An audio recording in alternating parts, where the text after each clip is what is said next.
Hi hello నమస్తే star news Telugu channel కి welcome. నేను జర్నలిస్ట్ మధుగాని రాణి. ఈ రోజు మనం తెలంగాణ కాంగ్రెస్ పార్టీ అధికార ప్రతినిధి ఠాకూర్ బాలాజీ సింగ్ గారితో ఉన్నాం. సార్ నమస్కారం. సార్ ఎలా ఉన్నారు సార్? బాగున్నానమ్మా. సో ఇప్పుడు మనము స్టార్ట్ చేసే ఇంటర్వ్యూలో ఎవ్రీథింగ్ మీరు ఇంటర్వ్యూ అంతా మాకు చెప్పాలి. Okay, shall I start? ఇప్పుడు తెలంగాణలో బాలాజీ సింగ్ గారు, మీరు 9 ఏళ్ల అధికార పార్టీ బీఆర్ఎస్ పార్టీలో ఉండి ఎందుకు ఎన్నికల ముందు కాంగ్రెస్ పార్టీకి రావడం జరిగింది? అసలు కారణాలు ఏంటి మీరు పార్టీ మారడానికి? తెలంగాణ రాష్ట్రం రావడం కోసం కేసీఆర్ గారు ఉద్యమాన్ని ప్రారంభించిన తర్వాత అంతకుముందు కూడా తెలంగాణ ఉద్యమం కోసం చాలా మంది చాలా రకాలుగా ప్రయత్నాలు చేశారు.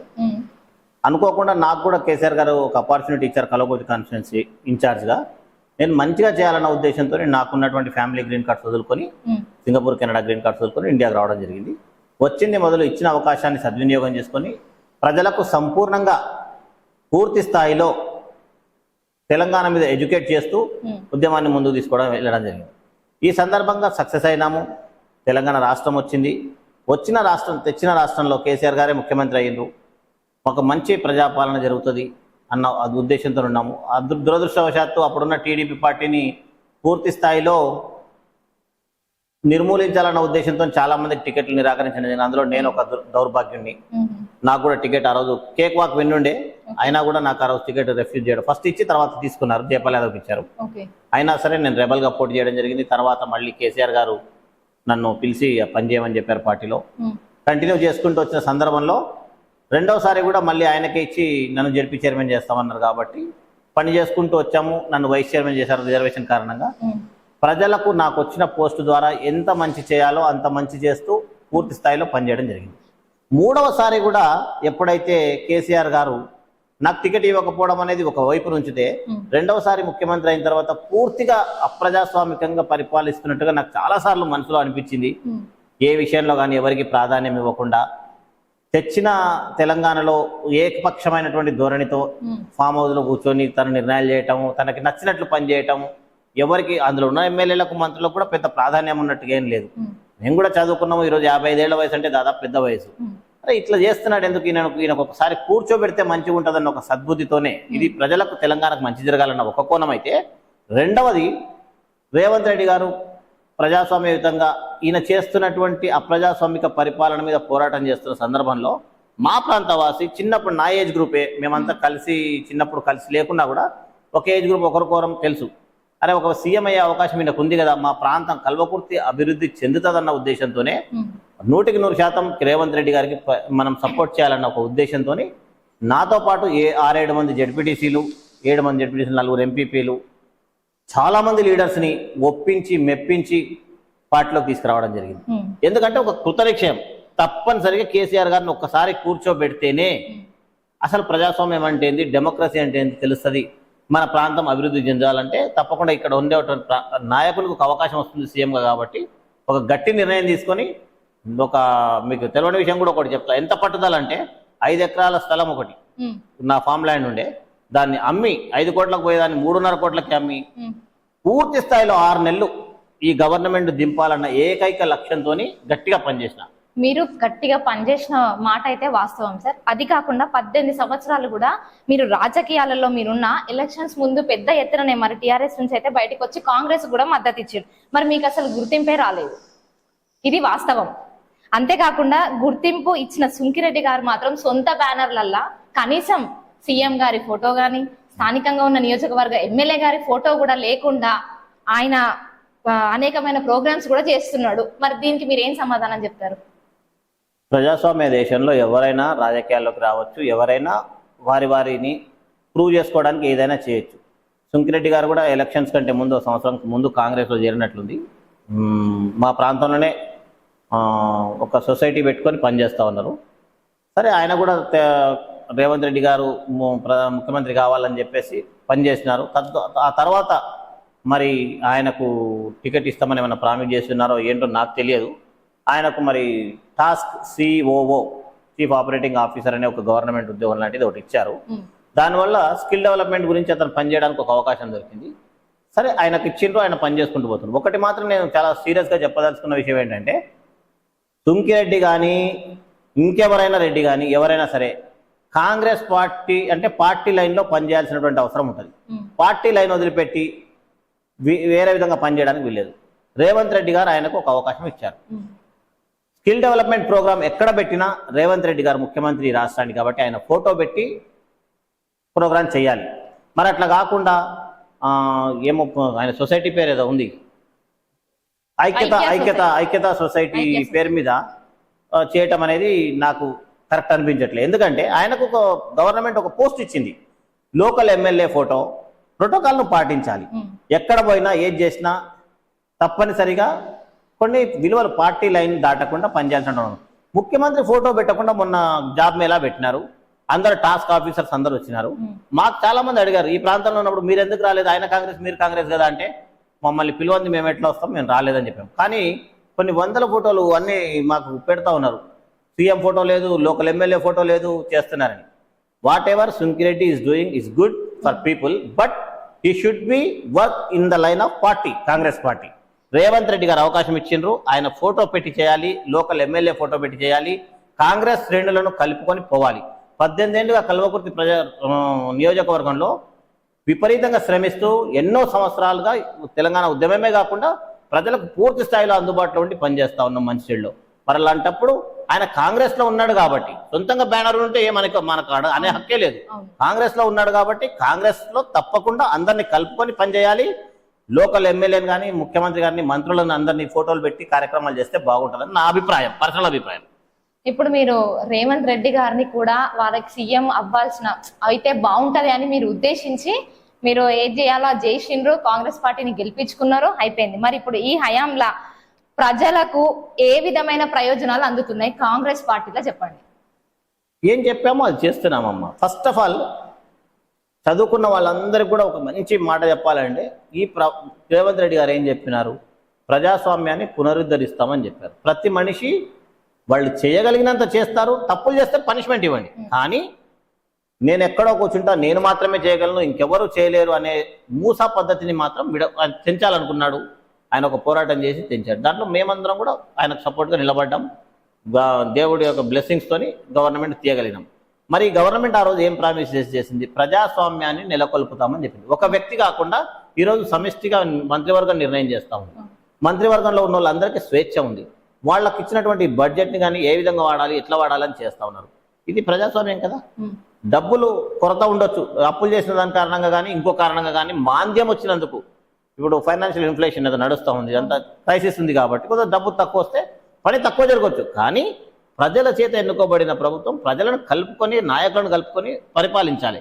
అట్లా చేస్తున్నాడని నేను సంపూర్ణంగా విశ్వసిస్తున్నా. ఆయన నాయకత్వం మీద మీ అభిప్రాయం ఏంటో చెప్పండి. 100% ఆయన ఏం చెప్పిండో అది చేసుకుంటూ పోతా ఉన్నాడు. ఎవరిని పట్టించుకోవాల్సినటువంటి అవసరం లేకుండా ప్రజాస్వామ్యంలో ఎలా నడుచుకోవాలో అలా నడుస్తున్నాడు. ప్రతి మనిషికి ఏమేమి చేయాలో అది చేస్తూ పోతా ఉన్నాడు. అంటే ఆయన ఇచ్చినటువంటి వాగ్దానాలను నెరవేర్చడానికి ప్రయత్నం చేస్తున్నాడు. దాంట్లో ఎక్కడైనా ఎవరికైనా నష్టం జరగవచ్చు, కలిసి రాకపోవచ్చు, అది సెకండరీ విషయం. మోస్ట్లీ సార్ కల్వకుర్తి నియోజకవర్గంలో కాంగ్రెస్ పార్టీ అధికారంలోకి రావడానికి అయితే మెయిన్ కీ రోల్ మీరే అని చెప్పుకోవచ్చు. మీతో పాటు చాలా మంది బీఆర్ఎస్ కార్యకర్తలు కూడా వచ్చిండ్రు. మరి వాళ్ళకు కాంగ్రెస్ కార్యకర్తలకు న్యాయం జరుగుతుందా? మాతో పాటు వచ్చిన వాళ్ళందరూ కూడా చాలా బాధపడుతున్నారు ఒక రకంగా చెప్పాలంటే. ఎందుకంటే మాకు ఇంపార్టెన్స్ లేకుండా పోతుంది, మాకు ఇంపార్టెన్స్. ఇప్పుడు అసలు బేసిక్గా ఫండమెంటల్ మిస్టేక్ ఒకటి ఎక్కడ జరుగుతుందంటే, పాత కొత్త అనేది ఉండకూడదు. ఎవరికి క్యాలిబర్ ఉంటుందో వాళ్ళు ఖచ్చితంగా వాళ్ళని కలుపుకొని పోవాలి. ఇప్పుడు క్యాలిబర్ ఉన్న వాళ్ళందరూ రావాలని వచ్చి తీసుకొని పార్టీని కలుపుకొని ఎలక్షన్ మూమెంట్లో మంచిగా క్యాంపెయిన్ చేసి గెలిచినాము. వచ్చిన తర్వాత వాళ్ళు ఇప్పుడు వచ్చినారు, వాళ్ళది ఇంపార్టెంట్ కాదు. పాతగా మొదటి నుండి జెండా మోసిన వాళ్ళలో క్యాలిబర్ ఎవరికి ఉంటుందో వాళ్ళందరినీ కలుపుకోవాలి. కొత్తగా వచ్చిన వాళ్ళలో క్యాలిబర్ ఎవరికి ఉంటుంది, నిజాయితీగా ఎవరు ఉంటారు, వెనకొకటి ముందరొకటి మాట్లాడకుండా నిక్కచ్చిగా ఎవరు పనిచేస్తారు, వాళ్ళని 100% ఆదరించాలి, చేయాలి. ఇప్పుడు మొన్న కేటీఆర్ గారు మా దగ్గర వచ్చి మీటింగ్ పెట్టారు. 1 కోటి 2 కోట్లు ఖర్చు పెట్టేసి పెద్ద మీటింగ్ పెట్టారు. ఏ ఒక్క నాయకుడు స్పందించలే. సో మెనీ కాంగ్రెస్ లీడర్స్ ఎవరు స్పందించలే. సేమ్ టైంలో గంట ముందు నేను ప్రెస్ మీట్ చేసిన, ఆయన మాట్లాడబోయే ప్రతి మాటకు నేను జవాబు చెప్పిన. మొదలు ఆయన ఏం మాట్లాడుతున్నా దాన్ని చెప్పేసిన. దాదాపు 47,000 మందికి రీచ్ అయింది. వాళ్ళందరూ కూడా మొత్తుకుంటారే, మేము ఇట్లా మీటింగ్ పెట్టుకుంటే ఇట్లా చేస్తావేంటి నువ్వు అని. సో నేను చెప్పొచ్చేది ఏంటంటే కాంగ్రెస్ అంటే మనం పార్టీ లైన్లో పార్టీ నాయకుల వెంబడి ఖచ్చితంగా నడవాలి. ఇది ఇస్తేనే చేస్తాం, అది ఇస్తేనే చేస్తాం అనుకుంటూ ఉంటే మాత్రం కరెక్ట్ కాదు. ఇప్పుడు మీరు న్యాయం జరగట్లేదు అంటే సమన్వయం అయితే లేదని మీరు అంటున్నారు కదా, మరి రెడ్డిలకు సమన్వయం ఉంటుంది అని అంటున్నారు. మరి దీనికి మీ ఆన్సర్ ఏంటి? అంటే ఫర్ ఎగ్జాంపుల్ చెప్తాను సార్ నేను. ఇప్పుడు గోలి శ్రీనివాస్ రెడ్డి గారు ఉన్నారు, ఆయనకి బీఆర్ఎస్ అధికారంలో ఉన్నప్పుడు ఉన్న పదవి ఏ పదవో కూడా మీకు ఆల్రెడీ తెలుసు. అదే పదవిని ఇప్పుడు ఎట్లా కంటిన్యూ చేస్తారు? అంతేకాకుండా సీఎం రిలీఫ్ ఫండ్లు కావచ్చు, ఇంకా ఏవైనా సరే ఉన్నవన్నీ కూడా ఆయన చేసే అంత, అంటే ఎందుకు కాంగ్రెస్ పార్టీ ఓన్లీ రెడ్డిలకు మాత్రమే సపోర్ట్ చేయాల్సినంత అవసరం ఏముంది? ఇది రెడ్లకు సపోర్ట్ చేయాలనేది ఏం కాదమ్మా. ఆయనకు TRS government food commission chairman గా ఇచ్చింది. ఆ గవర్నమెంట్ లో అది రాజ్యాంగబద్ధమైన పదవి అని అంటే విన్నా నేను. రాజ్యాంగబద్ధమైన పదవిని ఎప్పుడంటే అప్పుడు తీసేయడం కానీ చేయడం కానీ కాదంటున్నారు. మరి మిగతా రాజ్యాంగబద్ధ పదవులన్నీ పోయినాయి, తీసేశారు. ఎట్లా తీసేశారంటే వాళ్ళంతా వాళ్ళు విచక్షణతో రాజీనామా చేసి ఉండొచ్చు. గవర్నమెంట్ మనకు టీఆర్ఎస్ లో పదవి వచ్చింది, ఇప్పుడు కాంగ్రెస్ అధికారంలోకి వచ్చింది కాబట్టి మేము ఉండకూడదు అనుకుని వాళ్ళంతా వాళ్ళు రాజీనామా చేసి ఉంటారు. మరి ఈ మనిషి గోలి శ్రీనివాస్ రెడ్డి గారు రాజీనామా చేయకపోయిండొచ్చు, చేయమని ఎవరు అడగలేకుండొచ్చు. ఏది జరిగినా జరిగింది, అది ఆయన విచక్షణకు వదిలేయాలి. టీఆర్ఎస్ గవర్నమెంట్ ఆయనకు పదవి ఇచ్చింది, కాంగ్రెస్ గవర్నమెంట్ వచ్చింది. జనరల్ ఎవరైతే ఎక్కడ ఏ ప్రభుత్వంలో ఉన్నా కూడా రాజీనామా చేస్తారు. మరి నాకు తెలిసినంత వరకు మరి చేయలేదంటే ఆయన ఎందుకు చేయలేదు ఏంటి, అది నాకు పర్సనల్, ఆయన పర్సనల్ విషయం, ఆయననే అడగాలి. దీని పార్టీ అయితే సమర్థిస్తుంది కదా సార్? పార్టీ ఏం సమర్థిస్తలేదమ్మా, పార్టీ ఎక్కడ కూడా సమర్థిస్తలేదు. పార్టీ ఒకవేళ ఆయన రాజీనామా చేయాలని పార్టీ ఒకవేళ చర్య తీసుకునేది ఉంటే చర్య తీసుకొని రాజీనామా చేసి ఉండేది. ఇది రాజ్యాంగబద్ధమైన పదవి కాబట్టి గవర్నర్ గారే తీయాలి అని అంటున్నారు కాబట్టి మరి బహుశా అందులో ఉన్నటువంటి టెక్నికాలిటీ ఏంటో నాకైతే తెలియదు. పార్టీ ఎక్కడ ఆయన సమర్థించలేదు. పార్టీ సమర్థించలేదు అని మీరు అంటున్నారు. మరి మీ పదవి పొల్యూషన్ బోర్డు మెంబర్ అనేసి మీకు ఒక పదవి ఉంది అని అనుకోవాలా? అంటే జెడ్పీ చైర్మన్, జెడ్పీటీసీ లాగా ఉంటేనే ఆ పదవికి సరితూగుతారని అనుకోవాలా? మరి ఇది కాదా సమర్థించడం? మాట్లాడాలి. లోకల్ బాడీస్ వస్తుంది, ఏదో ఒకటి మేము పోటీ చేస్తామన్న ఉద్దేశంతో, ఒకటి ఉండాలి అన్న ఉద్దేశంతో పొల్యూషన్ కంట్రోల్ బోర్డు మెంబర్ ఇచ్చిండ్రు. అది ఆ టైం పీరియడ్ అయిపోయినాక దానికి వ్యాలిడిటీ ఉండదని నాకు కూడా తెలియదు. ఆ రోజు నాకు అపాయింట్మెంట్ ఇచ్చింది మాత్రం 3 years వ్యాలిడ్ అని ఇచ్చిండ్రు. మరి ఈ పోస్ట్ లో ఉంటేనే వ్యాలిడ్ అనేది మెంబర్ సెక్రటరీ గారు చెప్పిండ్రు కాబట్టి మేము మమ్మల్ని మీటింగ్ కు పిలుస్తలేదు కాబట్టి పోవట్లేదు. ఇది గవర్నమెంట్ విల్ టేక్ కేర్. దాని గురించి మనం పెద్దగా ఆలోచించాల్సిన అవసరం. అంటే ఇప్పుడు మేము అనేది ఏంటి అంటే, మేము అంటే ఇన్ ద సెన్స్ మేము కాదు సార్. మరి ఇప్పుడు పార్టీ ఇందాక అడిగిన దానికి సమర్థించట్లేదు అన్నారు, మరి రెడ్డిల వర్గానికి వస్తేనేమో సమర్థిస్తున్నట్టు, మరి మీ సైడ్ కి వస్తే కానట్టు కదా. అక్కడ ఒక టెక్నికల్ ఇష్యూ ఉంది కదా, మరి గవర్నర్ గారు తీసుకోవాల్సినటువంటి బాధ్యత ఉంది అని అంటున్నారు కాబట్టి అది మేము చేయలేకపోతుండొచ్చు. లేదు ఆయనకి ఎవరైనా బ్లెస్సింగ్స్ ఉండొచ్చు, ఇంకేదైనా ఉండొచ్చు, మనకు తెలియదు. నా వరకు వస్తే మాత్రం నాకు ఇది పదవి ఇచ్చినట్టే ఇచ్చిండ్రు, కానీ అది పదవి నాకు ఇవ్వనట్టు. ఎందుకంటే నేను జెడ్పీటీసీ టర్మ్ అయిపోయింది కాబట్టి వైస్ చైర్మన్ గా లేను కాబట్టి అది వ్యాలిడ్ కాదని అంటున్నారు. ఒకవేళ మళ్ళీ లోకల్ బాడీస్ వచ్చి జెడ్పీటీసీ గెలిస్తే అది వ్యాలిడ్ అవుతుంది అంటున్నారు.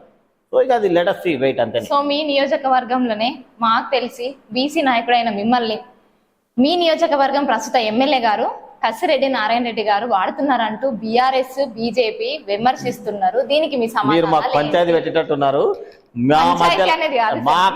నాకు నారాయణ రెడ్డి గారికి సొంత సోదర భావంలో ఉండేట్టుగానే ఉంది. మేమిద్దరం అన్నదమ్ములాగానే కలిసి ఉన్నాం. ఆయన ఎలక్షన్కు ఒక సొంత తమ్ముడుంటే ఎలా చేస్తాడో, ఒక అన్నుంటే ఎలా చేస్తాడో ఆ విధంగా పనిచేసినాము. సొంత డబ్బులు ఖర్చు పెట్టుకున్నాము, కోట్ల రూపాయలు ఖర్చు పెట్టుకొని మా చేతనైనంత మా పార్టీకి చేయాలనుకున్నాం. పార్టీ క్యాండిడేట్ గెలిస్తేనే మాకు వాల్యూ కదా, ఆ రకంగా పనిచేసాం.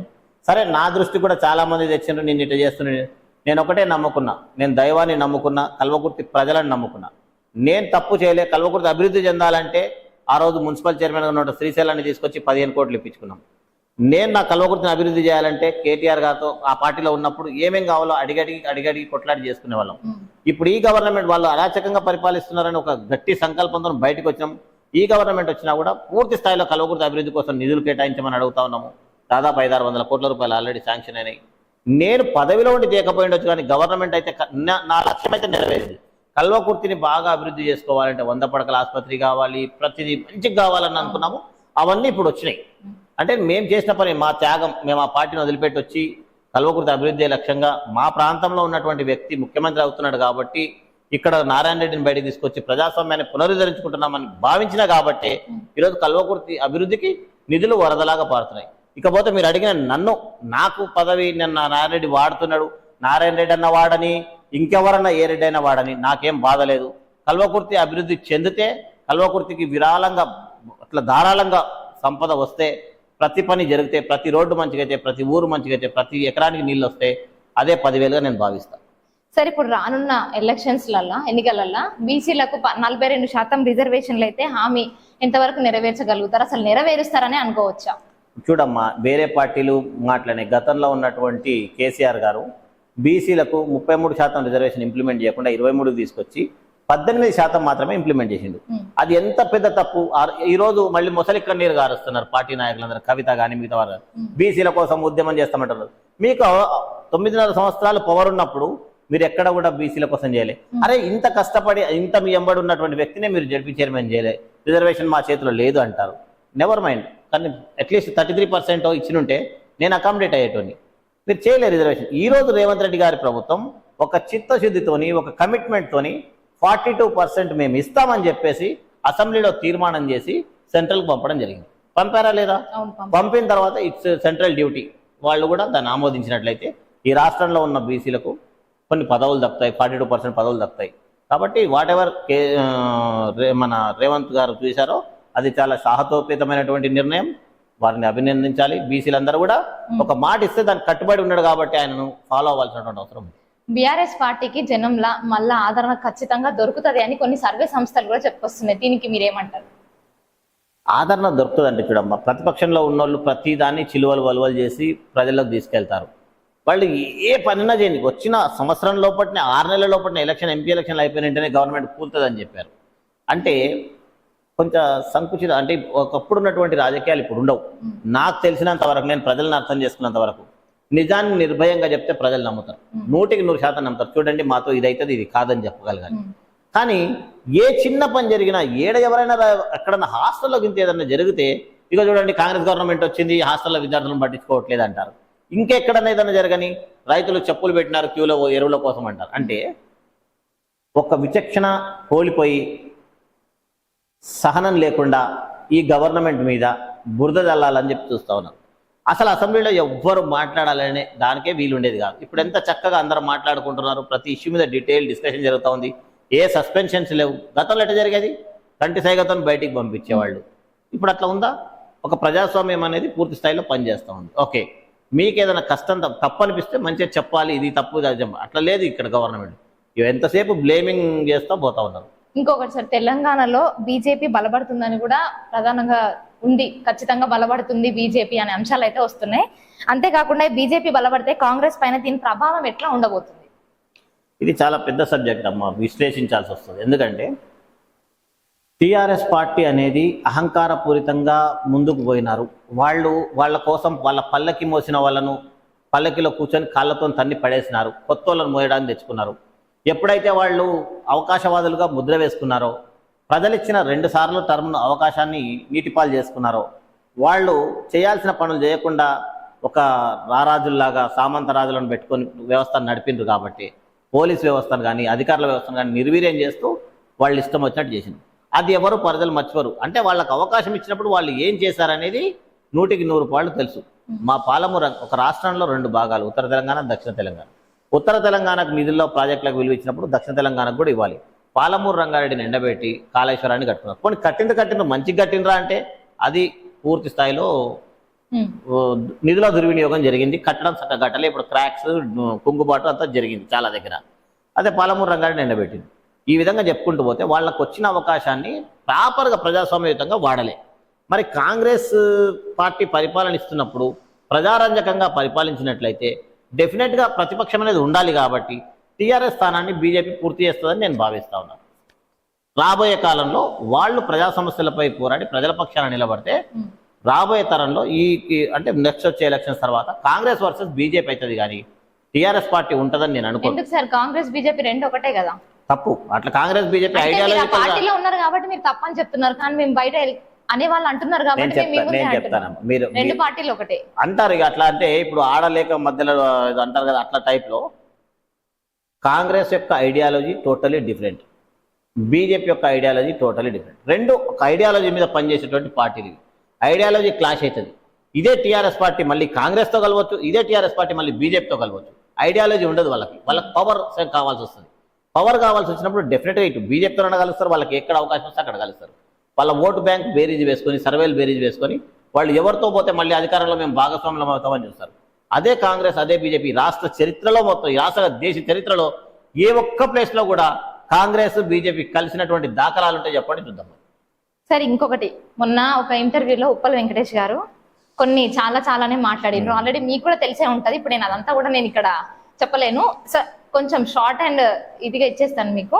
ఉప్పల్ వెంకటేష్ గారు కూడా ఎమ్మెల్యే గారిని, కార్పొరేట్ అని, ఇంకా సీఎం గారి గురించి కానీ అన్ని ఏం మాట్లాడినారు అనేది మీకు కూడా తెలుసు. అసలు ఆయన మాట్లాడడానికి అసలు రీజన్ ఏంటి, కారణాలు ఏమని అనుకోవచ్చు, ఎందుకట్లా? ఓకే, ఉప్పల వెంకటేష్ గారు నాకు కూడా మంచి మిత్రులే. కాకపోతే రాజకీయంగా వచ్చినప్పుడు మీరు అడిగినారు క్వశ్చన్ కాబట్టి నేను చెప్పాలి. కార్పొరేట్ అంటే ఏంటి అసలు? కార్పొరేట్ అంటే డబ్బులు వెదజల్లి అప్పుడప్పుడు వచ్చి తీసుకోవటం. మరి నారాయణ రెడ్డి గారు అప్పుడప్పుడు అయితే రాలే, అంతకుముందు 2 సార్లు ఎమ్మెల్సీగా ఉన్నారు. మళ్ళీ ఎమ్మెల్సీ తర్వాత ఎలక్షన్లో ఒక టీఆర్ఎస్ టికెట్ అడిగినారు, ఆయన ఇవ్వలేదు. ఇవ్వకపోతే మళ్ళీ కాంగ్రెస్ వాళ్ళు పిలిచి టికెట్ ఇచ్చినారు కాబట్టి వచ్చి అయ్యాడు. ఖర్చు ఏ పార్టీ క్యాండిడేట్ పెడతలేడు, ప్రతి పార్టీ క్యాండిడేట్ డబ్బులు ఖర్చు పెడుతున్నారు ఈ రోజుల్లో. ఇక ఎంత పెడుతున్నారు? వాళ్ళ హైషత్, అది వాళ్ళ శక్తి. కార్పొరేట్ వ్యవస్థను నడుపుతున్నాడు అని అంటే మరి ఆయన ఇప్పుడు రేపు ఎలక్షన్కి వస్తే ఆయన కార్పొరేట్ వ్యవస్థ నడపడా? డబ్బులు ఇవ్వకుండానే చేతులు కట్టుకొని పోయే ఓట్లు అడుగుతాడా? నేను సేవ చేసినా, నాకు నేను ఇల్లు కట్టడానికి సిమెంట్ ఇచ్చినాను, నేను ఇల్లు కట్టడానికి తీగలు ఇచ్చినాను అని చెప్పేసి ఓట్లు అడిగితే వేస్తారా? సరే, ఎక్కడైనా చేస్తే నేను అనేది ఏంటంటే, ఏదైనా పని చేస్తే, సేవ చేస్తే దాన్ని కడుపులో పెట్టుకొని అవతల వాళ్ళను రోడ్డు మీద తీసుకురావద్దు అనేది నా భావన. మేము కూడా రోజు వెళ్ళినప్పుడు ఎక్కడ పడితే అక్కడ ఏదైనా సహాయాలు చేసినా, ఇంకేది ఇచ్చినా కూడా 99.9% మేమైతే ఎక్కడ ఫోటో కూడా బయట పెట్టుకోం. ఎందుకంటే వాళ్ళ గురించి మనం బయటికి రోడ్డు మీద తీసుకురావాలా అనేది మాకు ఇష్టం ఉండదు. రెండవది, ఉప్పల వెంకటేష్ గారికి ఎమ్మెల్యే కావాలనేది ఉంది. 1 నిమిషమైనా ఒక గంట సేపు ఎమ్మెల్యేగా ఉండేలా చచ్చిపోయినా నాకు బాధ లేదంటాడు.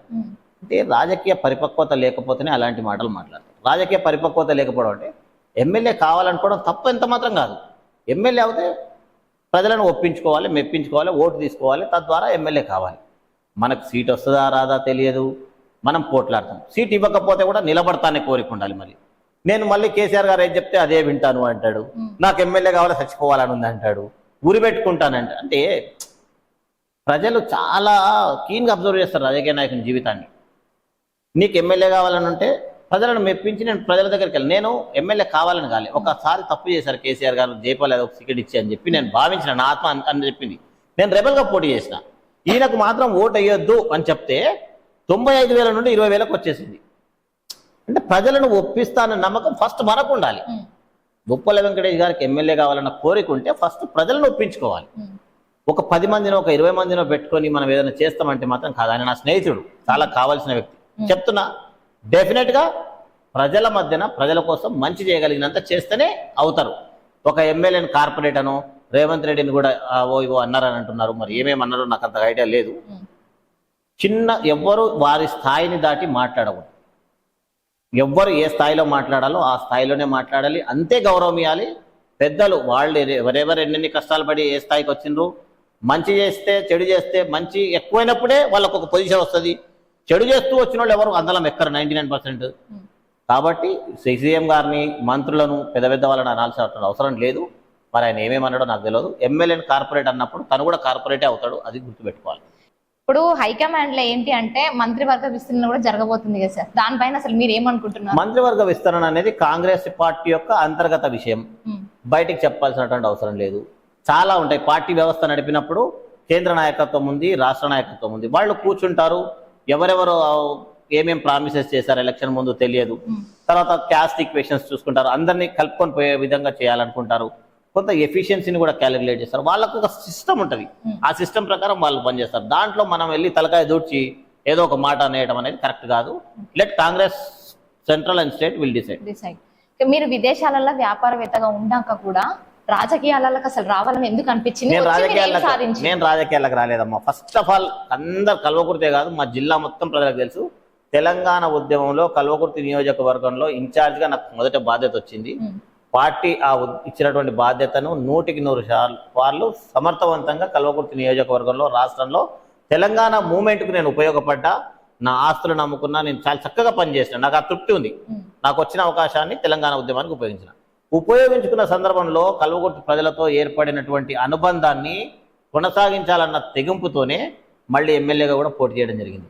కానీ ఆ రోజున్న వ్యవస్థలో నాకు బీఫామ్ ఇవ్వలేదు కాబట్టి 100% అతన్ని ఓడగొట్టాలన్న సింగిల్ ఎజెండాతో పోయినా. నా స్పీచెస్ ఈ రోజు కూడా ఫేస్బుక్ లో ఉన్నాయి. అతన్ని ఉద్యమంలో పనిచేయలేదు, టీడీపీలోనే ఉన్నాడు, రాజీనామా చేయమంటే చేయలేదు, కాబట్టి అతన్ని దించాలి, అతనికి వేయొద్దు ఓటు అని చెప్పాము, విన్నారు. రెండవసారి నా పొలిటికల్ క్యారియర్ కూడా ఇంపార్టెంట్ కాబట్టి నేను అతన్ని ఎంటుండి గెలిపించుకురమ్మని పార్టీ ఆదేశించింది కాబట్టి 100 రోజులు ఖచ్చితంగా కాలుకు బల్బం కట్టుకున్నట్టు ఆయన వెంపట తిరిగి ప్రతి దగ్గర మీటింగ్లు పెట్టి అందరిని అడుక్కొని ఆయన వద్దు అని చెప్పినా కూడా ఆయన వద్దు అన్న వాళ్ళందరితో ఒప్పించి ఆయన గెలిపించాం. నేను చెప్పొచ్చేది మీరు అడిగిన క్వశ్చన్కి ఏంటంటే, ఏం క్వశ్చన్ అడిగారు మీరు వ్యాపారవేత్తగా ఉండి కూడా నేను ప్రజా సంబంధాలు ఏర్పరచుకున్నా కాబట్టి కంటిన్యూ అవుతున్నా. 2 సార్లు నన్ను ప్రజలు నా మాట వినరన్న తెగింపుతోనే నేను, నా క్యాస్ట్ లేదండి చారగొండలో, నేను వెళ్ళి నిలబడితే 68% ఓట్లు వేశారు, 9,000 ఓట్లు వేశారు నాకు. అవతల వేరేదికి 30-35% ఓట్లు వచ్చినాయి. అంటే ప్రజలు ఏదున్నా నిక్కచ్చిగా ఇది అవుతుంది ఇది కాదని చెప్పి మన చేతనైనంత వాళ్ళకి సహాయం చేస్తే ఏర్పడే అనుబంధం అవతలోడు వచ్చి మందు పోయడం వలనో డబ్బులు ఇవ్వడం వలనో మారదు అనేది నాకు గట్టి నమ్మకం. కాబట్టి ఈ సంబంధాలతో ఎప్పుడో ఒకరోజు తప్పకుండా కల్వకుర్తి ప్రజలు నన్ను ఆదరిస్తారు. నాకు బీఫామ్ వచ్చిన రోజు ఖచ్చితంగా నాకు కల్వకుర్తి ప్రజలు గెలిపిస్తారు. పార్టీలకు అతీతంగా బ్రహ్మరథం పడతారు. నేను కూడా ఎన్నడో ఒకరోజు అధ్యక్ష అనే అవకాశం ఇస్తారని నేను అనుకుంటున్నాను. ఖచ్చితంగా అది కూడా జరగాలని మేము కూడా అనుకుంటున్నాం సార్. ఇంకొకటి, ఇప్పుడు మీ కాంగ్రెస్ ప్రభుత్వంలో ఎన్నికలలో ఇచ్చిన హామీలు అసలు అమలు అనేది చేస్తుందా? చాలా పొరపాటు, 100% చేస్తా ఉంది. ఏ విధంగా చేస్తున్నా నేను చెప్తాను. డబ్బు లేకపోయినప్పటికీ కూడా ఉచితంగా బస్సు ఇస్తామని చెప్పిన బస్సే ఇస్తున్నాం. తర్వాత మహిళలందరికీ కూడా బస్సులు ఇప్పించి, బస్సులు ఏదైతే షార్ట్ ఫాల్ ఉందో, గత గవర్నమెంట్ లో బస్సులు కొనరా ఏదో జరిగిపోయింది అయిపోయింది, కానీ ఈ గవర్నమెంట్ దాన్ని పెద్దగా ఇష్యూ చేయకుండా మహిళా సంఘాలకు బస్సులు ఇవ్వటం, మహిళలను సాధికారత వైపు నడపడం అనేది చేస్తా ఉన్నారు. మీరు ఒక లేడీగా మీరు అప్రిషియేట్ చేస్తారా చేయరా? పెట్రోల్ పంపులు ఇస్తున్నారు, బస్సులు ఇస్తున్నారు. వాళ్ళు ఏ వ్యవహారం చేస్తామంటే ఆ వ్యవహారానికి కోట్ల రూపాయలు దారవస్తారు. మహిళా సాధికారత రావటం వల్ల కుటుంబాలు బాగుపడతాయి. 100% అది నమ్మింది. ఆ విధంగా చేస్తామని చెప్పి ఉచిత బస్సులది అయిపోయింది. 200 యూనిట్లు అంటే దాదాపు 1,500 రూపాయలు ఎలక్ట్రిసిటీ బిల్లు ఈరోజు చాలా లక్షల కుటుంబాలు కట్టట్లేదు, 0 బిల్లింగ్ అవుతుంది. మరి మంచి ఇస్తామన్నాము, ఇచ్చాం. సిలిండర్కి 500 రూపాయలు, సంవత్సరానికి 6, 7, 8 సిలిండర్లు వాడుకుంటారు. దానికి కూడా 4,000 రూపాయలు 5,000 రూపాయలు మాఫీ చేస్తూ ఉన్నాం కదా. ఈ 3 కాకుండా ప్రజలకు ఇస్తా అన్నటువంటి ప్రతి మాటను కట్టుబడి ఈరోజు పనిచేసుకుంటూ పోతున్నాం. చిన్న ఎగ్జాంపుల్ చెప్తా. టీఆర్ఎస్ గవర్నమెంట్లో దళిత బంధు అనేది పెట్టినారు. దళిత బంధు పెట్టి ఏం చేసినారు, ఎక్కడ ఎవరు దళితులు ఉన్నా, వాడి గవర్నమెంట్ ఎంప్లాయ్ అయినా, వాడికి అవసరం ఉన్నా లేకున్నా, లేడీ అయినా, ఏజ్ అయిపోయినా 10 లక్షలు ఇచ్చారు. నేను క్వశ్చన్ చేసిన, ఇలా ఇస్తే ఎలా? ఒక ఎంఆర్ఓకు 10 లక్షల రూపాయలు ఇవ్వటం, ఒక టీచర్కు గెస్టెడ్ హెడ్ మాస్టర్ 10 లక్షలు ఇవ్వటం, ఇది తప్పు అనిపించింది నాకు. ప్రజాధనాన్ని దుర్వినియోగం చేస్తున్నారు అనిపించింది. కాంగ్రెస్ గవర్నమెంట్లో మేము ఒకటే చెప్పాం, ఈ విధంగా ఇవ్వదు.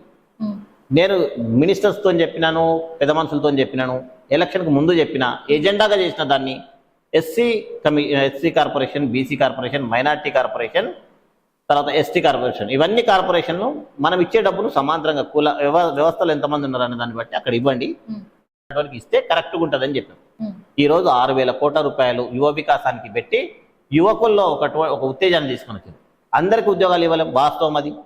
కాబట్టి ఒక దిక్కు స్కిల్ డెవలప్మెంట్ చేసుకుంటూనే, రెండో వైపు మీరు ఎవరైనా సొంతంగా ఏదైనా పెట్టుకుంటామంటే. మీరు ఒక విషయం అన్నారు సార్, అందరికీ ఉద్యోగాలు ఇవ్వలేము అని అన్నారు. కానీ పార్టీ ఎన్నికల ముందు ఇచ్చిన హామీలా 2 లక్షల ఉద్యోగాలు భర్తీ చేస్తామని హామీ ఇచ్చింది, మాట ఇచ్చింది. మరి ఆ సంగతి చాలా మంచి క్వశ్చన్ అడిగింది. ఈరోజు చెప్పాలి, ప్రజలందరికీ తెలవాలి ఈ విషయం. 9.5 సంవత్సరాలు పరిపాలించిన టీఆర్ఎస్ పార్టీ అప్పుడంతా కాంట్రాక్ట్ వ్యవస్థ నిర్మూలించి ఉద్యోగాలు ఇచ్చి ఉంటే ఈరోజు ఇట్లా అయ్యేది కాదు. ఆ ఉద్యోగాలు ఇవ్వకపోగా రిటైర్మెంట్ వయసును 61 సంవత్సరాలకు పెంచి ఈ రాష్ట్రంలో యువకుల మీద 100 కిలోల బరువు పెట్టింది, ఒక్కొక్కరి మీద నడవలేకుండా. ఇప్పుడు అది శాపమై ఈ గవర్నమెంట్ మీద ఒక్కొక్క 61 సంవత్సరాలు నిన్నటువంటి గవర్నమెంట్ ఎంప్లాయీ రిటైర్ అయితే 50 లక్షలు, 60 లక్షలు, 70 లక్షలు ఇవ్వాల్సినటువంటి భారం వీళ్ళ మీద పడ్డది. అంటే ఎప్పుడప్పుడు చేసుకుంటూ వచ్చింటే ఈ పద్ధతి ఉండేది కాదు కదా. అట్లా ఎన్ని తప్పులు చేసిందంటే ఆ గవర్నమెంట్, ఎవరి సలహాలు తీసుకున్నారో, ఏం చేసిండ్రో. మళ్ళీ మేమే పెద్ద తెలివిమంతులం అంటారు. మా అంత తెలివిమంతులు పరిపాలనా దక్షతలు లేరంటారు. ఈ గవర్నమెంట్కు యువకుల కోసం మంచి చేయాలన్న ఉద్దేశంతోనే యువ వికాసాన్ని పక్కన పెట్టండి. ఎన్ని మంచి పనులు చేయాలో, ఉద్యోగాలు ఎన్ని ఇచ్చింది చెప్పండి. వచ్చిన సంవత్సరం లోపల ఎంపీ ఎలక్షన్స్ అయిపోయిన తర్వాత ఇప్పటికీ కరెక్ట్ సంవత్సరం కాలే, 8 నెలలు అయింది. ఎన్ని ఇచ్చారు? 60,000 పైచీలకు ఉద్యోగాలు ఇచ్చిండ్రు. ఒక్కసారి పేపర్ లీక్ అయిందా? నామకే వస్తే పేపర్ పెట్టడం, లీక్ చేయడం, పేపర్ పెట్టడం 9 సార్లు అయిందండి. గ్రూప్ 2 చేసిందా గత గవర్నమెంట్? అక్కడ ఆ గవర్నమెంట్ను ఈ గవర్నమెంట్ పోల్చుకోండి. ఎవరికైతే ఉద్యోగాలు ఇస్తామని చెప్పి ప్రామిస్ చేశామో 5 ఏళ్లలో నేను అనుకుంటా తక్కువ 1,50,000 ఉద్యోగాలు ఖచ్చితంగా ఫిలప్ చేస్తారు. 2 లక్షలు కూడా చేయొచ్చు. ఎందుకు చేయొచ్చు అంటే వాళ్ళు ఇవ్వాలన్న కోరికతో పనిచేస్తుంది గవర్నమెంట్. రేవంత్ రెడ్డి గారు ఆల్రెడీ 60,000 ఉద్యోగాలు ఇచ్చారు. ఇంకా నోటిఫికేషన్స్ వస్తూనే ఉన్నాయి. ఎప్పటికప్పుడు నింపుకుంటూ పోతా ఉన్నారు. కాబట్టి ఈ గవర్నమెంట్ను నిరుద్యోగులు యువకులు 100% మంచి చేస్తున్నారు కాబట్టి ఆదరించాలి. గత గవర్నమెంట్కి ఈ విషయంలో 0 మార్కులు ఉంటే ఈ గవర్నమెంట్కి 100 మార్కులు ఉంటాయండి. ఇది వాస్తవం. ఇంకా ఇది ఒక్కటే కాకుండా హామీలు ఇచ్చినప్పుడు 6 గ్యారంటీలని 420 హామీలు ఇచ్చింది. మరి దాంట్లో 6 గ్యారంటీలలో ఎన్ని అమలైనాయి అనుకోవచ్చు? ఇప్పుడు మీకు చెప్పాను కదా, ఆల్రెడీ 4-5 చెప్పాను. మరి మహాలక్ష్మి పథకం కింద మహాలక్ష్మి పథకం చూడమ్మా, ఒక్క నిమిషం చెప్తాను నేను. కేసీఆర్ గారు 3 ఎకరాల భూమి ఇస్తానన్నారు. దళితుని ముఖ్యమంత్రి చేస్తానన్నారు. ప్రతి బీసీకి బీసీ బంధు, ఎస్టీకి ఎస్టీ బంధు ఇస్తానన్నారు. రైతులకు ఫర్టిలైజర్ ఫ్రీగా ఇస్తానన్నారు. అయిందమ్మా? అప్పుడు డబ్బు కొంత పుష్కలంగా ఉన్నా ప్రాపర్గా వాడి కరప్షన్ లేకుండా చేసింటే కొంత చేయగలిగేవారు. ఇప్పుడు 7 లక్షల పైచీలకు కోట్ల అప్పున్నప్పుడు ఇవన్నీ ఎలా చేయడానికి వస్తుంది చెప్పండి? 63,000 దాదాపు ఇన్స్టాల్మెంట్స్, వడ్డీ ప్లస్ ఈఎంఐ కట్టడానికే పోతుంది. డబ్బు లేదు. ఇది కన్విన్సింగ్ గా చెప్పాలి ప్రజలకు. అంతనే ఇయ్యకపోవటం తప్పే, నేనేమో ఒప్పంటలేను. కానీ ఇచ్చే పరిస్థితులు కనిపించకుండా చేసి పడేశారు. అయినా కూడా ఉన్న హామీలు వాళ్ళు ఇవ్వలేదు కాబట్టి మాకు కూడా కొత్తదనం కావాలి, 10 ఏళ్లు భరించినాము మేము బీఆర్ఎస్ ని అనుకునే మీరు ఇచ్చిన ఉచిత హామీలను చూసే వాళ్ళు ఓటేసి మిమ్మల్ని గెలిపించిండ్రు. ఇప్పుడు ఇట్లా అనడం కూడా కరెక్ట్ కాదు కదా. ప్రజలు మిమ్మల్ని నమ్మి ఓటేసి, అందుకనే వాటిని ఫుల్ఫిల్ చేయడం కోసం నిరంతరం ఈ గవర్నమెంట్ పనిచేస్తుంది. నేను గవర్నమెంట్ లో లేనమ్మా, నేను పార్టీ ఒక నాయకునిగా గవర్నమెంట్ ఏం చేస్తుందని నిష్టంగా గమనిస్తా. వాళ్ళు తప్పు చేస్తుంటే నేను మాట్లాడకుండా సరే అమ్మది గవర్నమెంట్ అడగండి అని చెప్తాను. కానీ Revanth Reddy is trying to fulfil his promises. Is working very hard. ప్రజల్లో ఉంటున్నాడా? అందరినీ కలుస్తున్నాడా? నిత్యం పనిచేస్తున్నాడా? మీకు ఏమైతే ప్రామిసెస్ చేసినా అవి ఫుల్ఫిల్ చేయడం కోసం నిరంతరం కృషి చేస్తున్నాడా? చేస్తున్నా లేదా? అందుబాటులో ఉన్నాడా? దాదాపు 17-18 గంటలు పనిచేస్తూ ఉన్నారు. కాబట్టి నాకు ఒక విశ్వాసం ఏంటంటే ఎట్లనో అట్లా వీళ్ళు కూడా ఇచ్చినటువంటి ప్రామిసెస్ ఫుల్ఫిల్ చేయడం కోసం ప్రయత్నం చేస్తారనే నమ్మకం నాకు. వచ్చే 2028 ఎన్నికలలో మళ్ళీ కాంగ్రెస్ పార్టీ అధికారంలోకి వస్తుందని అనుకోవచ్చా? నేను అవన్నీ అంత ముందు జ్యోతిష్యం చెప్పలేను. నా వల్ల జ్యోతిష్యం చెప్పడం చేత కాదు. మంచిగా పనిచేసి ప్రజల యొక్క మన్నన పొందితే తప్పకుండా మళ్ళీ వస్తుంది. అంటే 1.5 ఏళ్ల కాంగ్రెస్ పాలన మొత్తం అట్టర్ ఫ్లాప్ అని అనే వాళ్ళకి మీరు ఆన్సర్ అనేవాళ్ళు. ఇప్పుడు అధికారం పోయినాక అధికార దాహంతో ఉండేవాళ్ళు అంటారు కూడా చాలా మంది అంటున్నారు. ప్రజలను అనిపిస్తున్నారు ప్రజల చేత ఎవరికైనా టెక్నికల్ గా రుణమాఫీ కాకపోతే వాళ్ళ దగ్గర మైక్ పెట్టి వాళ్ళతో తిట్టిపిస్తున్నారు. ప్రజాస్వామ్యంలో మన దగ్గర ప్రజాస్వామ్యం ఎక్కువ ఉంటుంది కాబట్టి ఇట్లా చిల్లర పనులు చేస్తే సహిస్తున్నారు. నేను చెప్పొచ్చేది ఏంటంటే బాధ్యతగా ఉండాలి. ప్రతిపక్షం కానీ పౌరులు కానీ నాయకులు కానీ ఎవరైనా బాధ్యతగా ఉండాలి. బాధ్యత రహితంగా నోటికి ఏదొస్తుంది మాట్లాడితే అది తప్పు. అలా మాట్లాడడానికి బ్యాక్గ్రౌండ్గా సపోర్ట్ చేస్తున్నటువంటి వ్యక్తులు ఆలోచన చేయాలి. ఇలా చేస్తున్నాం మేము తప్పారైట, రేపు ఇంకొకటి చేయడా? రేపు మిమ్మల్ని మీ ఇంటి వాళ్ళని ఇంకొకరు అన్నారా? సో అలాంటి పనులు చేయకుండా ఒక పద్ధతిగా విమర్శ చేయాలి. ఇంకా ఏదైనా ఉంటే ఈ విధంగా చేస్తే ఇంకా ఇన్కమ్ పెరుగుతుంది, ఇట్లా చేయండి అని చెప్పి సలహాలు ఇవ్వాలి. అది వదిలేసి చేతనైనట్లు ఇష్టం వచ్చినట్టు స్పాన్సర్డ్ ఉద్యమాలు చేపిస్తుండ్రు. ఇది మంచి పద్ధతి కాదు. సార్ ఇంకొకటి లాస్ట్ అండ్ ఫైనల్ క్వశ్చన్, మీరు మీ పార్టీలో అన్ని విధాలుగా సంతృప్తిగానే ఉన్నారని అనుకోవచ్చా? ఏదున్నా ఇంటర్వ్యూ కరెక్ట్ గా చెప్పాలి సార్. సంతృప్తిగా ఉన్నామంటే చూడమ్మా, ప్రజలను 18 సంవత్సరాలు రాజకీయం చేసిన, రాజకీయం అంటే 5 ఏళ్ళు ఇన్ఛార్జిగా ఉండి కలగొట్టి చేతనైన ఉద్యమం చేసిన ప్రజలు ఇష్టపడ్డారు. బాలాజీ దగ్గరకు పోతే నో అనడు, చేతనైన సహాయం చేస్తాడు అనేది ఉంది. నాకు ప్రజలతో ఉండి ప్రజల మధ్యలో బతకాలన్న కోరిక పెరిగిపోయింది కాబట్టి నాకు కూడా ఒక మంచి పదవి ఉండి మంచి చేస్తే బాగుంటుంది అనేది ఉంది. లోకల్ బాడీ సెలక్షన్స్ వస్తే నిలబడదాము, ఏదో ఒకటి అవుతుంది అనుకున్నాం, అది డిలే అవుతా ఉంది రకరకాల కారణాల చేత. జూన్ జూలైలో ఉండొచ్చు. తప్పకుండా గవర్నమెంట్ నన్ను అకామిడేట్ చేసుకుంటుంది. ఎవరైతే నిజంగా క్యాలిబర్ ఉన్న వాళ్ళు ఉన్నారో వాళ్ళను దూరం చేసుకుంటుందని నేను అనుకోను. 100% టైం మిమ్మల్ని ఖచ్చితంగా జెడ్పీటీసీ చైర్మన్ గా చేస్తారని మేము ఆశించొచ్చా? మీరు ఆశించాలంటే ప్రజలందరికీ కూడా అదే ఉంది. మరి రాబోయే కాలంలో ఏమవుతుందో తెలియదు, చూడాలి. రిజర్వేషన్స్ కలిసి రావాలి, అన్ని కలిసి వస్తే గవర్నమెంట్ కూడా నాకు ఒక అవకాశం ఇవ్వాలనుకుంటే అవుతారు, లేకపోతే ఆల్టర్నేట్గా ఏదో ఒకటి చేస్తారని నేను భావిస్తాను. లాస్ట్ లో మీరు ఇంటర్వ్యూ చూసే వాళ్ళకి మీరు ఏం చెప్పదలుచుకున్నారో చెప్పండి. ఓపికతో ఉండాలి. మనం ఒక పార్టీని నమ్మి వచ్చినాము, అందరం కూడా నాతో పాటు వచ్చినటువంటి జెడ్పీటీసీలు కానీ ఎంపీపీలు కానీ నాయకులు సర్పంచులు ఎంపీటీ అందరూ కూడా తెలంగాణ ఉద్యమంలో పనిచేసిన వాళ్ళని ఒప్పించి మెప్పించి తీసుకొని వచ్చిన. సో తొందరపడి మన మధ్యన కొంత ఇబ్బందికరమైనటువంటి వార్తలు పెట్టేసి ఇబ్బంది చేయాలని చూస్తారు. కొంచెం ఓపికగా కొంచెం సంయమనంగా ఉండాలి. క్యాస్ట్ ఈక్వేషన్ అనేది సీట్లు ఇవ్వడానికి వస్తుందేమో కానీ ప్రజల మధ్యలో ఉన్నటువంటి ప్రేమను దింపడానికి క్యాస్ట్ ఎప్పుడు పనిచేయలేదు. రెడ్డిలు కానీ, బీసీలు కానీ, ఎస్సీలు కానీ, ఎస్టీలు కానీ అందరం కలిసిమెలిసి అన్నదమ్ముళ్ళలాగా ఉండాలి. క్యాస్ట్ అనేది పోవాలనేది అందరి అభిమతం, కానీ అందరూ క్యాస్ట్ ఈక్వేషన్ చూసే చేస్తారు. సరే, దాన్ని పక్కన పెట్టినా ఎవరు ఎన్ని అపోహలు సృష్టించినా నాతో పాటు వచ్చిన వ్యక్తులు ఎవరు కూడా నిరాశ చెందొద్దు. మన మంచి టైం కోసం వెయిట్ చూడాలని చెప్పి చెప్తాను. Thank you so much sir. Me valuable time మాకు ఇచ్చి మా స్టార్ న్యూస్ తెలుగులో మీరు ఇంటర్వ్యూ ఇచ్చినందుకు అండ్ మీ ఇంటర్వ్యూ మొత్తం మాతో షేర్ చేసుకున్నందుకు thank you so much sir. Thank you very much.